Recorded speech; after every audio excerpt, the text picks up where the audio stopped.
Ito, nako, marami-rami tayong pag-uusapan ka, Coffee. Dumako na tayo sa third portion ng ating Salamat PBBM podcast. Palit na ng hepe ng Philippine National Police, di ba? Si General Torre. Nako, isa sa pinakamaganda na nangyari. Napakahusay nito ka, Coffee. O, bago na ang hepe ng Philippine National Police, may mga bitter, may mga nasaktan. Kine-question nila si General Torre.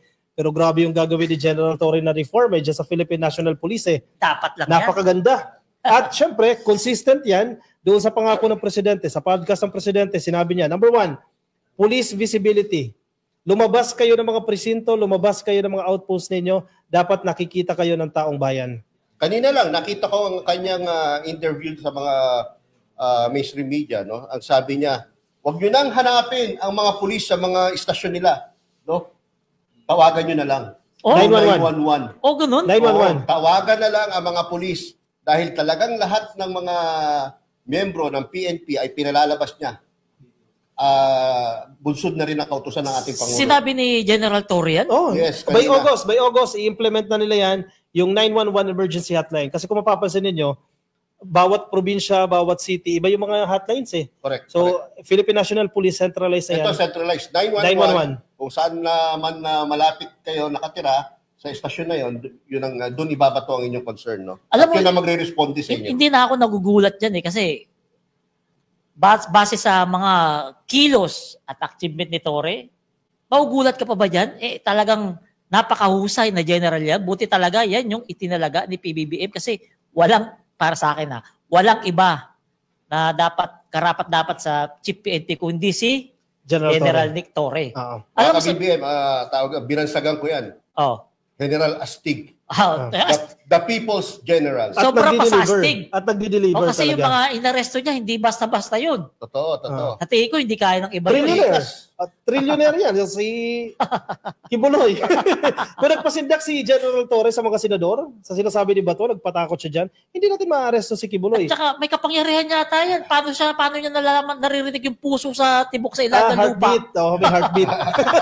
Una, binubuyo-buyo siya eh. Yung pala, totoo eh, di ba? Pero gumamit talaga sila ng equipment yan. Heartbeat monitor. Isa pa sa reforms na gagawin ni General Torre dyan sa Philippine National Police, itong work hour ng mga pulis. Kasi currently pala, ang system pala niyan, 12 oras nagtatrabaho yung mga pulis. Ganun? Ang problema, nakakatulog. Sabi ni General Torre, gagawin na lang natin 8 hours yan. Kapag may nahuli tayong pulis na natutulog, immediately dismissed. Ganun? Wow, very strong. Hindi naman nun. Actually, sinundan ni General Torre yung ginawa ni General Marbil. Dismiss ka agad? Wala na second chance. Immediately dismissed. Wala na second, third chances. No? Kapag meron kang ginawang hindi tama, siba ka. Bako, parang sa pinag-aralan mo niyan, yung trabaho mo niyan. Hindi, talagang ibig sabihin nung tinataas lang ng ating mga Chief PNP or ating Chief PNP ngayon, si General Torre, ang kalidad ng kanyang mga PNP personnel. No? Meron tayo, ito, partner, may video tayo i-play dyan. Panoorin niyo po itong video tungkol sa ating magiting na General Astig, the People's General, Nicolas Torre III. Kinikasyon nila bakit daw si General Torre? Two-star general lang yan. May napahiya dyan, ha? May napahiya dyan. May napahiya. Yung tamad na mayor. Hindi ko babanggitin na taga Davao City. Si Basti Duterte ba yan? Hindi ko babanggitin. Yan. Kasi pag may taong pumunta sa police station, whatever are their concerns, hindi sila dapat ipasa sa ibang unit nang hindi natin sinasamahan. Like for example, nakakita natin DSWD concern. Okay? Hindi pwedeng sabihin ng aking mga pulis na DSWD po yan, pumunta po kayo doon. Hindi. Ang dapat na sagot ay DSWD concern po yan. Sakay po kayo sa patrol car, ihatid namin kayo sa DSWD. Yun. And i-endorse ng tama sa DSWD. Pag meron hong lumabag dyan, iparating niyo po sa 911. Magdadagdag ako ng menu para sa reklamo lang nila. Or i-text nyo sa 2920. Gumagana pa yan. Sa Complaints and Referral Action Center. Ayun. At a-action na namin yan. Yang mga pulis na ganyan, nagagawa sa inyo ng ganyan, na ay pumunta ho sa kabila kasi hindi ho amin yan. Lalong-lalo na, most especially na, ay, Police Station 12 po to. Police Station 14 po, may cover niyan, pumunta po kayo doon. parating yun sa amin. Aalisin natin ang mga pulis na yan. Or i-retraining natin. Yan. Paglalakarin natin mula Station 12 hanggang Station 14 na pabalik-balik. Opo. Kasi ang dapat na action dyan ay Police Station 14 po yan. Sakay po kayo sa patrol car, ihahatid namin kayo doon. Ayun. So, Correct. May compassion eh. Ito yung kaganda kay General Torre eh. May malasakit, may pagmamahal. Kasi usually ang nangyayari, kapag lalo mukha kang mahirap, totoo to eh, may discrimination talaga eh. Hahayaan ka eh. Iiwanan ka. Masama, minsan, kapag pumunta ka sa isang PNP station, tapos sapat lang ang iyong pamasahe, idinedire ka sa ibang ahensya ng gobyerno, wala ka ng pamasahe. So ano mangyayari? Titigil ka na lang. Yung ating kababayan. Alam nyo, kapatid, natatawa talaga ako na pasenyo. Kanina pa ako natatawa. Kasi naisip ko na yung kalalagyan ng mga pulis sa papetiks-petiks eh. Di ba? Sige, kakamot sa ulo yan. Kasi Sigurado. yung salita ni General Torre, hindi mo talaga pwedeng baliwala eh. Kasi may kalalagyan ka eh. Kasi hindi, Diba? hindi yan nagpasindak sa dating presidente ng Pilipinas. Si Duterte na yan. Hindi yan nagpasindak. Tsaka isipin mo, alam niya yung nangyayari sa grounds eh. No? Alam niya yung mga ginagawa ng mga pulis sa ground. Yun yung binabanggit niya na hindi na pwede ituturo ka at sakay ka sa patrol car, iahatid ka namin. Kasi alam niya eh. Kaya yung mga petiks-petiks na kuyakoy na mga na mga kapulisan natin, ito po ang sagot diyan sa patulog-tulog nyo dyan sa mga presinto ninyo. General Torre. Good thing Naastig na general. Good thing na Tsaka, si General alam niyo, Torre. hindi ako magtataka na yung mga tutulungan nilang dalhin sa tamang ahensya ng gobyerno, no?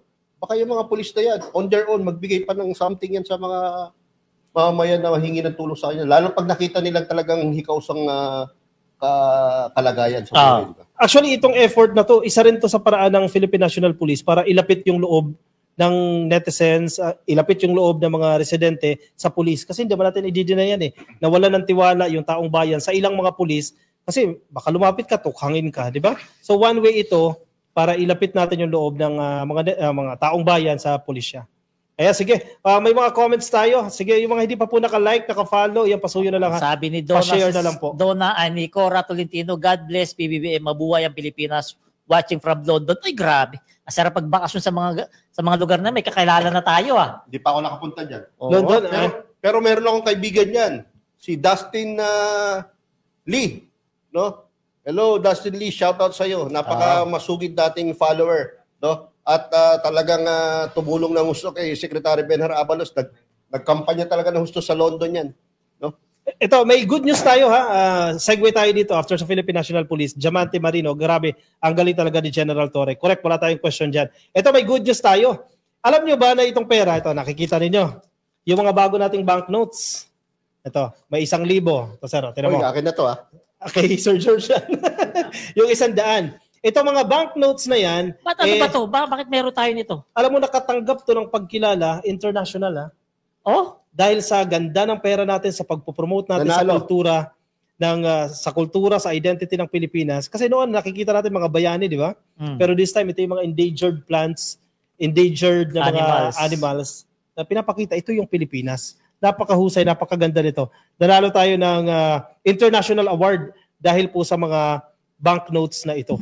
Napakagaling. Napakagaling ng Bangko Sentral ng Pilipinas. Napakaganda naman kasi rin ng design. No? Kung napakaganda. Ang hirap pating mahirap na pating pekiin to, no? Kasi kapag alam mo lang tumingin may konsensya pa to, may features konsensya ng pera, hindi mo na mapepeke ito. Kasi isa Although sa may nagpepeke na ha, pero napakadali ng malaman. Isa sa mga dahilan bakit tayo binigyan ng pagkilala dito, yung security features nito. Kasi napakaraming security features nito. Totoo yan. And pasok siya sa international ibig standard. sabihin, tinalo natin yung ibang bansa. Oh, correct. Dito, International Association of Currency Affairs o IACA. Di ba? Napakahusay. Marami tayong nakukuhang mga awards dito sa panahon Pero ito partner, pwede tupiin to ha. Pwede. Oo, ipaliwanag mo lang kasi sasabi ng iba, bawal daw tupiin to. Pwede pa rin tupiin yan. Pwede. Actually, kahit madumihan yan, pwede mo kaunting basahin, punasan mo. Wag mo lang susunugin. Kasi ito nga galing sa wallet ko na nakatupi ng husto 4 na tupi ata Hindi ako nagkakamali. Pero okay lang. No, pwede pa to. Nakabuti naisip na nila maglagay parang plastic na transparent para hindi talaga iwas talaga sa kopya, no? Oo. Pamemeke, no? Kasi sa ibang bansa, ganito rin yung style ng ng banknotes nila, no? Congrats, Bangko Sentral ng Pilipinas, headed by Governor Remulana.